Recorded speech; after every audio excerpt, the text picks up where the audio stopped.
Assalamualaikum warahmatullahi wabarakatuh. Salam budaya, salam rahayu, salam waras. Sedulurku sekalian, selamat bertemu kembali dengan saya Kang Jenggo di channel YouTube Tonatan TV. Kali ini kita akan mengupas kembali keberadaan Joko Tingkir atau Karebet ya, Mas Karebet, yang kali ini kita menceritakan tentang Mas Karebet menjadi Sultan Pajang. Nah, bagaimana ceritanya dan bagaimana dia bisa menjadi sultan di Pajang ini, monggo kita simak. Tapi sebelumnya sedulur, jangan lupa bagi panjenengan yang baru menemukan channel ini untuk menekan tombol subscribe. Dan bagi yang sudah subscribe, jangan lupa kasih like dan komentar.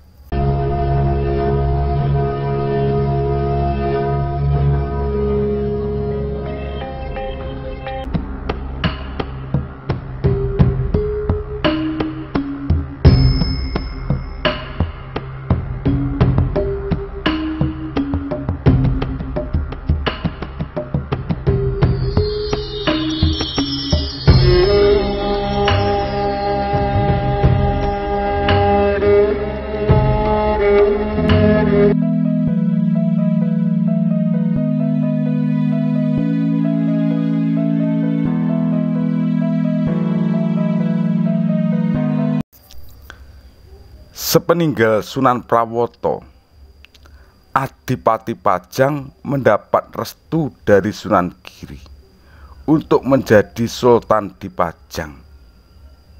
Kemudian menggunakan gelar Sultan Hadiwijoyo.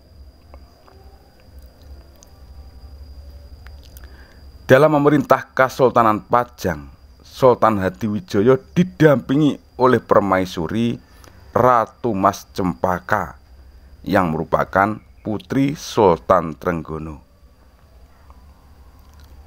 Hasil perkawinan antara Sultan Hadiwijoyo dan Ratu Mas Cempaka kelak melahirkan putra bernama Pangeran Banowo atau raja terakhir di Kesultanan Pajang. Sebelum kita lanjutkan sedulurku, bila Anda anggap video ini bermanfaat, silahkan share atau bagikan kepada sanak, famili, sedulur, dan saudara panjenengan melalui media sosial yang panjenengan miliki. Ada satu peristiwa penting yang dapat dicatat selama Sultan Hadiwijoyo memerintah Kesultanan Pajang.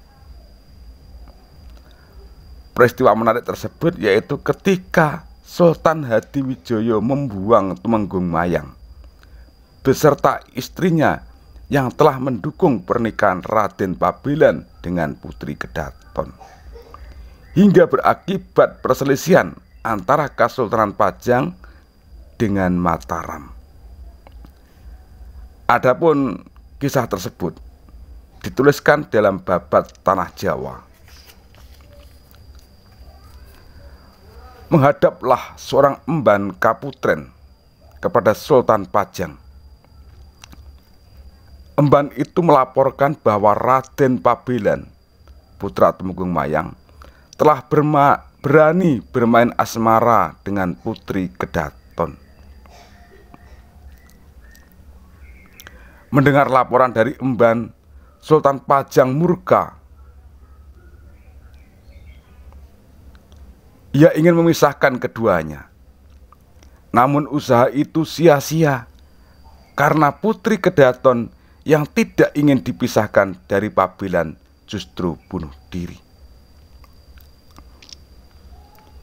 Sepeninggal putrinya, Sultan Pajang memerintahkan Ki Ngabai Wirotanu dan Ki Ngabai Surakarti untuk membunuh Pabelan. Setelah tewas, mayat Pabelan dibuang ke Sungai Laweyan. Sepeninggal Pabelan, Sultan Pajang memanggil Tumenggung Mayang beserta istrinya, adik kandung Senopati Ngalogo.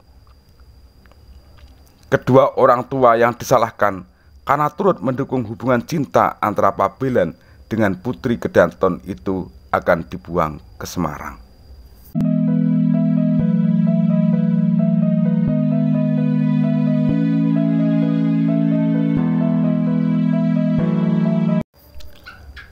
Melalui surat yang ditulis oleh Tumenggung Mayang, disampaikan oleh abdinya, Senopati Ngalogo, mengetahui bahwa Tumenggung Mayang beserta istrinya tengah dalam perjalanan menuju Semarang.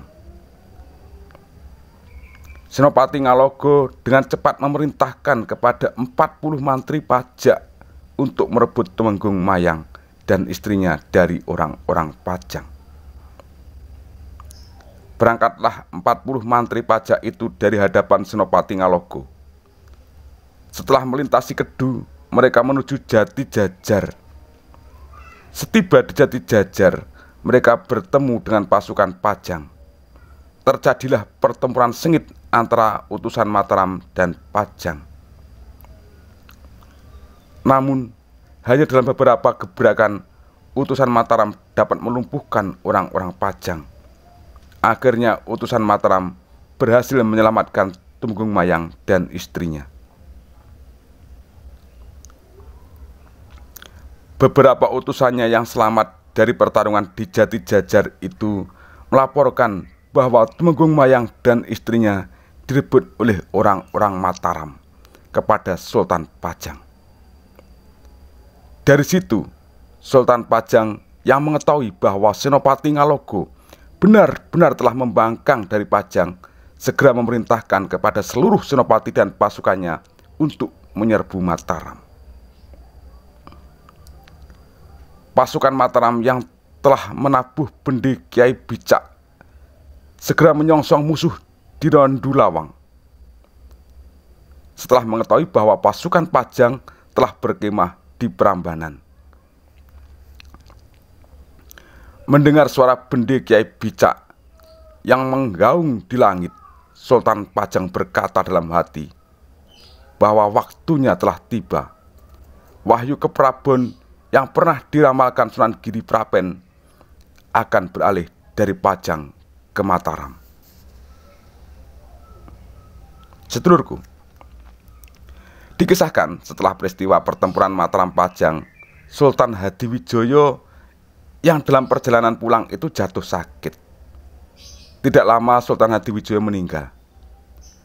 Sepeninggal Sultan Hadiwijoyo, Sunan Kudus membuat kebijaksanaan di mana tahta kekuasaan Pajang diserahkan kepada Adipati Demak Aryo Pangiri, putra Sunan Prawoto, yang merupakan menantu Sultan Hadiwijoyo. Sementara itu, Pangeran Banowo dinobatkan sebagai adipati di Jipang.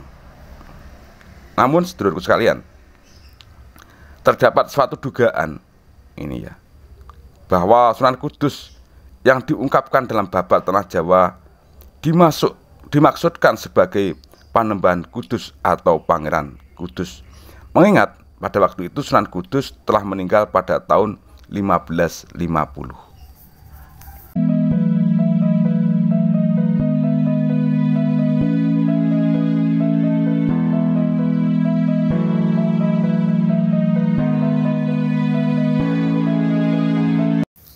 Sedulurku yang berbahagia, demikian dulu apa yang bisa saya sampaikan terkait perjalanan Joko Tingkir menjadi Sultan Pajang.